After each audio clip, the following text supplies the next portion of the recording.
Have you ever tried to hold water in your hands? The tighter you squeeze, the faster it slips through your fingers. This is exactly what happens when we try to control every single part of our lives. We believe that if we just plan enough, worry enough, and work hard enough, we can prevent anything bad from happening. This desire for control comes from a deep place of fear. We are afraid of the unknown.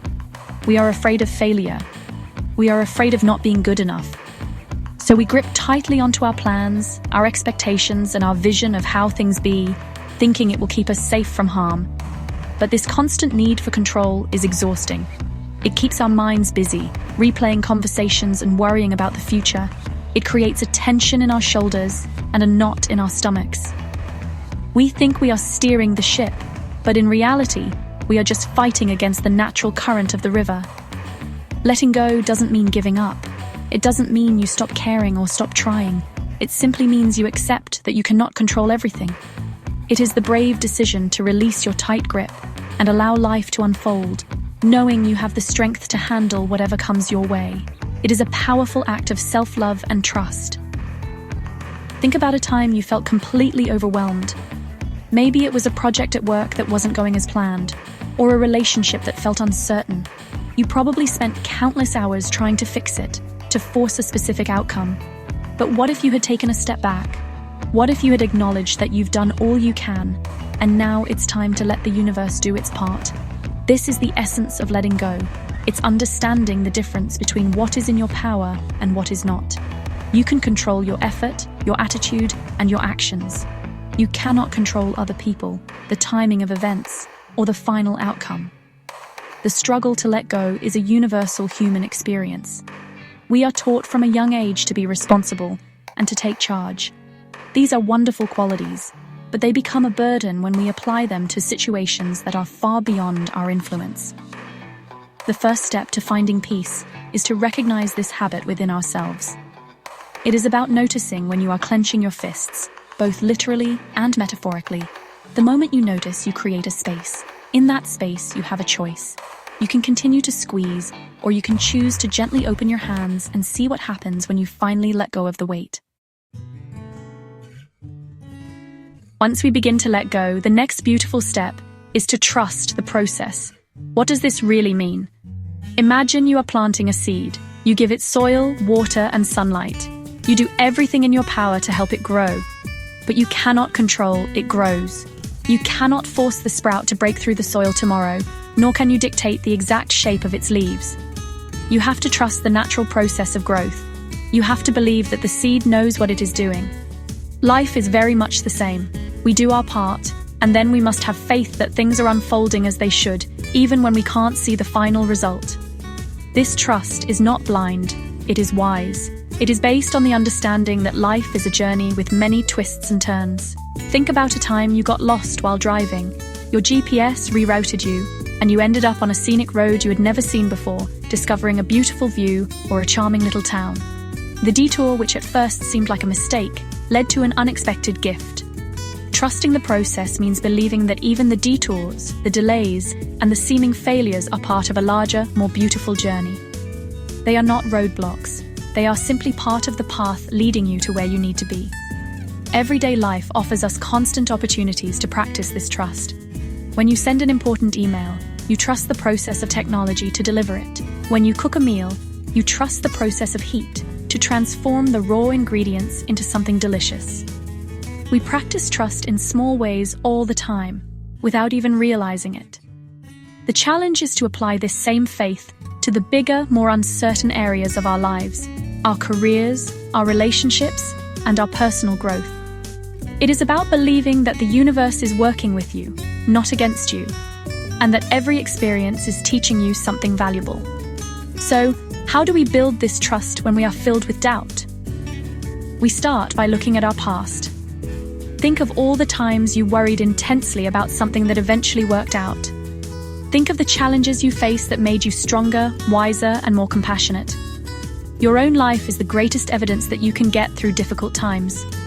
The process has been working for you all along, guiding you to this very moment. By reflecting on your own resilience, you build the confidence to trust that the process will continue to support you as you move forward into the unknown future. Learning to let go and trust the process is a practice, not a one-time decision. It requires daily intention and gentle effort. One of the simplest yet most powerful tools is your own breath. When you feel overwhelmed by worry, pause for a moment. Close your eyes and take a deep breath in, imagining you are gathering all your stress and anxiety. Then, as you slowly breathe out, visualize yourself releasing all of it. Repeat this 3 or 4 times. This simple act connects your mind to your body and signals to your nervous system that it is safe to relax. It creates a moment of peace in the middle of a storm.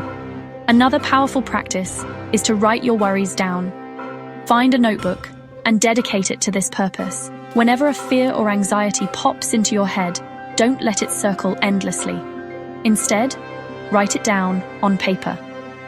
The act of moving a thought from your mind to the page can feel like you are physically removing it. Once it's written down, you can see it more clearly. You can ask yourself, is this something I can control? If the answer is no, you can make a conscious decision to release it. You can even rip up the paper as a symbolic gesture of letting that worry go for good. Sometimes our worries feel too big to handle alone. In these moments, the simple act of sharing can be incredibly healing.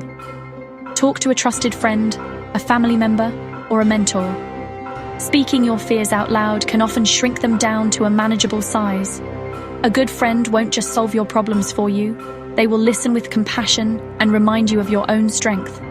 They can offer a new perspective and help you see that you are not alone in your struggles.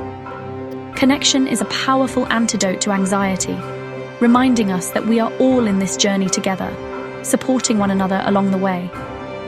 Finally, engage your senses to ground yourself in the present moment. When your mind is racing toward the future, bring your attention back to right now.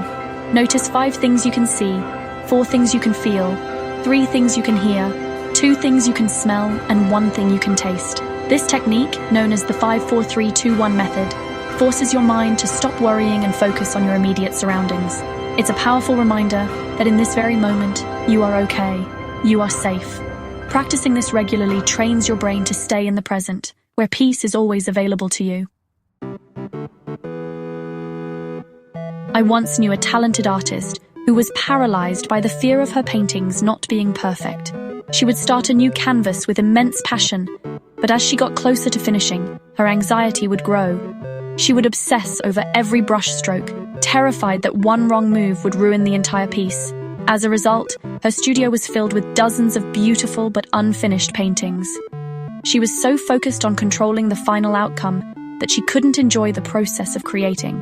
Her art, which was meant to be a source of joy, had become a source of immense stress and self-doubt.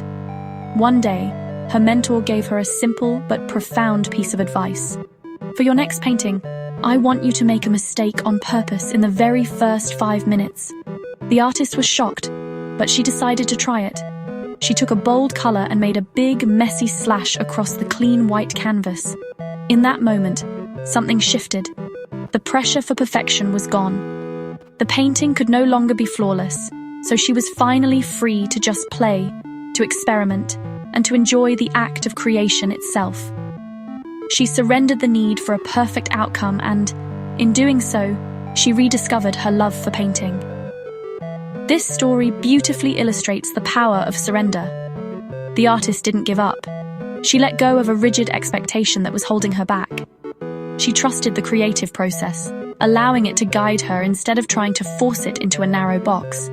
The painting she created that day was one of her most expressive and celebrated works. It was a testament to the beauty that can emerge when we release our tight grip and allow for a little bit of imperfection. Her journey shows us that sometimes the very thing we are afraid of, making a mistake, is the key to our greatest breakthroughs and our deepest joy. Your life is your greatest work of art. There will be messy strokes, unexpected colors, and moments where the picture doesn't look the way you planned. That is not a sign of failure. It is a sign of life. I want to leave you with this thought. Have hope. Trust that the universe has a plan for you that is even more beautiful than the one you are trying so hard to control. Let go of the need to know how it will all turn out. Embrace the journey, trust the process, and have faith in your own ability to navigate the path. The peace you are searching for is not in controlling everything. It is in the quiet, hopeful surrender to the beautiful, unfolding mystery of your own life.